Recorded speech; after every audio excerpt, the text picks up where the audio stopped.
Penjabat Bupati Aceh Besar Muhammad Iswanto mengatakan pemerintah berkomitmen penuh untuk menangani masalah ketenaga kerjaan.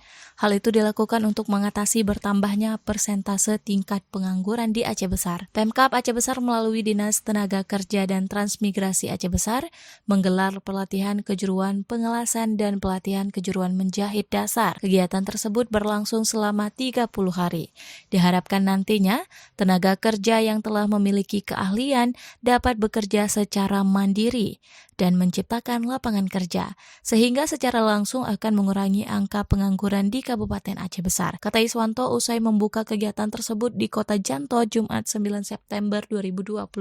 Iswanto berharap para peserta mengikuti kegiatan pelatihan tersebut dengan penuh keseriusan, sehingga ilmu yang diperoleh pada pelatihan ini menjadi bekal dalam bekerja, bahkan dapat menciptakan lapangan kerja.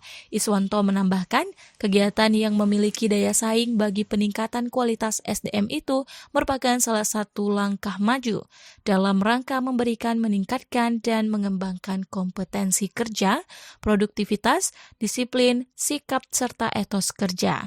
Mereka nantinya diharapkan mampu membantu melahirkan tenaga kerja yang siap kerja dan berkualitas.